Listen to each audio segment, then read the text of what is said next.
देश के सबसे संवेदनशील राज्य जम्मू कश्मीर पर आज अहम बैठक होने जा रही है। प्रधानमंत्री आवास पर होने जा रही इस बैठक में 4 पूर्व मुख्यमंत्रियों समेत 14 नेता शामिल होंगे। बैठक से पहले कश्मीर घाटी में सुरक्षा बढ़ा दी गई है।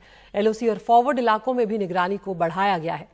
बैठक का एजेंडा क्या होगा, इसको लेकर कुछ भी साफ नहीं है, सिर्फ कयास ही लगाए जा रहे हैं। लेकिन माना यह जा रहा है कि इस बैठक में परिसीमन को लेकर बात हो सकती है ताकि राज्य में चुनाव की प्रक्रिया शुरू की जा सके। इसके अलावा राज्य में अनुच्छेद 370 के खत्म किए जाने के बाद दिल्ली में ये इस तरह की पहली बैठक है और इसमें नेशनल कॉन्फ्रेंस से फारूक अब्दुल्ला और उमर अब्दुल्ला, कांग्रेस से गुलाम नबी आजाद, पीडीपी से महबूबा मुफ्ती, बीजेपी से निर्मल सिंह, कविंद्र गुप्ता, पीपल्स कॉन्फ्रेंस से मुजफ्फर बेग और सज्जाद लोन, वहीं सीपीआईएम के मोहम्मद यूसुफ तारिगामी और जेके अपनी पार्टी के अल्ताफ बुखारी के नाम शामिल हैं इस बैठक में आने के लिए। ये बैठक दोपहर 3 बजे शुरू होगी। बैठक से पहले पीडीपी नेता महबूबा मुफ्ती कह चुकी हैं कि वो प्रधानमंत्री के सामने जम्मू कश्मीर का विशेष दर्जा बहाल करने का मुद्दा जरूर उठाएंगी। कुछ नेताओं के आपको बयान सुनवाते हैं। सारी दुनिया तो एक्सपेक्टेशन पर भी मुनसिर है। वो अगेंस्ट हो, हमें तो उम्मीद है। बाकी गवर्नमेंट ऑफ इंडिया क्या करेगी वो तो देखने के लिए। डायलॉग के बगैर तो कोई डायलॉग इसलिए हम तैयार करने जा रहे हैं, डॉक्टर साहब जा रहे हैं, सारी लीडरशिप जा रही है। कहना वो भी हम भी कहते हैं पाकिस्तान में तो बातचीत होनी चाहिए। वो तो इनका देखना है प्राइम मिनिस्टर साहब को, शायद उसके बारे में कुछ बात चल रही है। क्या हम उम्मीद रख सकते हैं जो कश्मीर से छीना गया है वो वापस मिलेगा इंशाल्लाह। इसमें स्पेकुलेशन ऑलरेडी काफ़ी स्पेकुलेशन दाएं बाएं से, और that will add only to confusion. लेकिन I look at it as a positive development. ये अच्छी डेवलपमेंट है।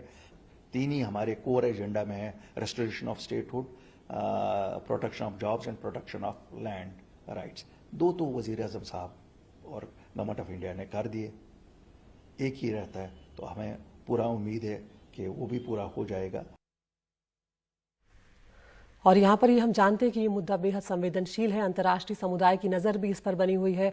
जो रणनीतिक मामले होते हैं उसको लेकर भी सबकी नज़र इस मामले पर बनी हुई है, इस बैठक पर बनी हुई है कि क्या कुछ इस बैठक से बाहर निकल कर आएगा। ज़्यादा जानकारी दे रही है हमारी सहयोगी नीता शर्मा।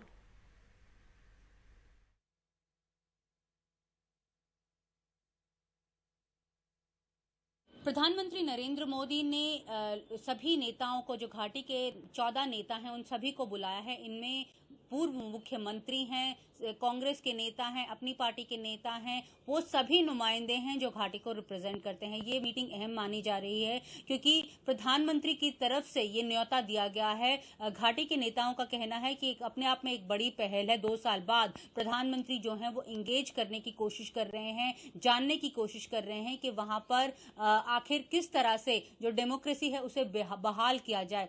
तो 2-3 एजेंडा हैं जो अभी तक हमें पता चले। एक ये है कि जो डिस्प्लेस लोग हैं, जो लोग वहां से निकल गए थे कश्मीर घाटी से, उन्हें वापस कैसे दोबारा वहां पर बसाया जाए, ये एक एजेंडा हो सकता है। दूसरा ये है कि वहां पर डीलिमिटेशन प्रोसेस जो है वो चल रहा है और वहां के जो चुने हुए नुमाइंदे थे, जो पॉलिटिकल पार्टीज थी, वो पार्टिसिपेट नहीं कर रही थी। केंद्र की तरफ से लगातार कोशिश की गई कि ये लोग भी उसमें पार्टिसिपेट करें जो डीलिमिटेशन प्रोसेस वहां पर चल रहा है, लेकिन इन लोगों ने अभी तक बॉयकॉट किया हुआ था।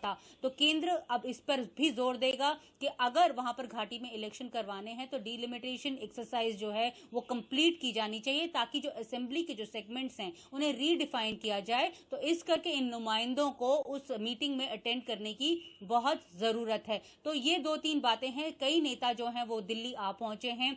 3 बजे ये मीटिंग जो है वो होने वाली है आखिर। लेकिन ये बात चर्चा हो रही है कि कंपल्शन क्या है। 2-3 कारण है। पहला कारण यह है कि जब केंद्र ने डीडीसी के चुनाव करवाए थे तो उन्हें ये उम्मीद थी कि नई जो क्रॉप ऑफ लीडर्स है वो इससे वो जो है पैदा होंगे, लेकिन अभी तक जो है इतने आइडेंटिफाई नहीं कर पाई है सेंटर कि इस तरह के जो लीडर्स हैं वो क्रॉप अप हुए हों। इसके अलावा हमने देखा था पिछले कुछ महीनों में घाटी में पंचेस और सरपंचेस की किलिंग जो है वो भी चल रही है। साथ में कई लोगों ने जो है इस्तीफा दे दिया है। तो केंद्र की जो मुहिम थी नए नेताओं को खड़ा करने की, वो जो है वो कामयाब नहीं हो पाई है।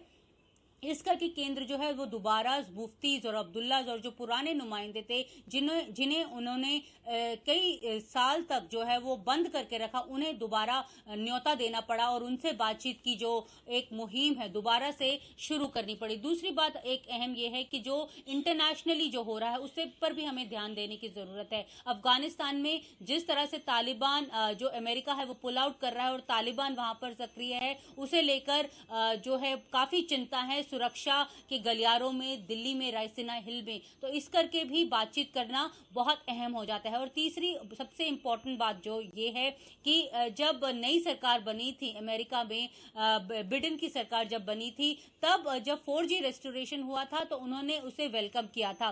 तो ये माना जा रहा है कि प्रधानमंत्री आने वाले महीनों में कभी जो है अमेरिका जाएंगे, वहां पर वो इंटरनेशनल कम्युनिटी को ये बता पाएंगे कि किस तरह से वो इलेक्शंस और साथ में जो वहां के पॉलिटिकल नुमाइंदे हैं उन्हें किस तरह से इंगेज करने की कोशिश कर रहे हैं। ये एक तरफा डायलॉग नहीं है।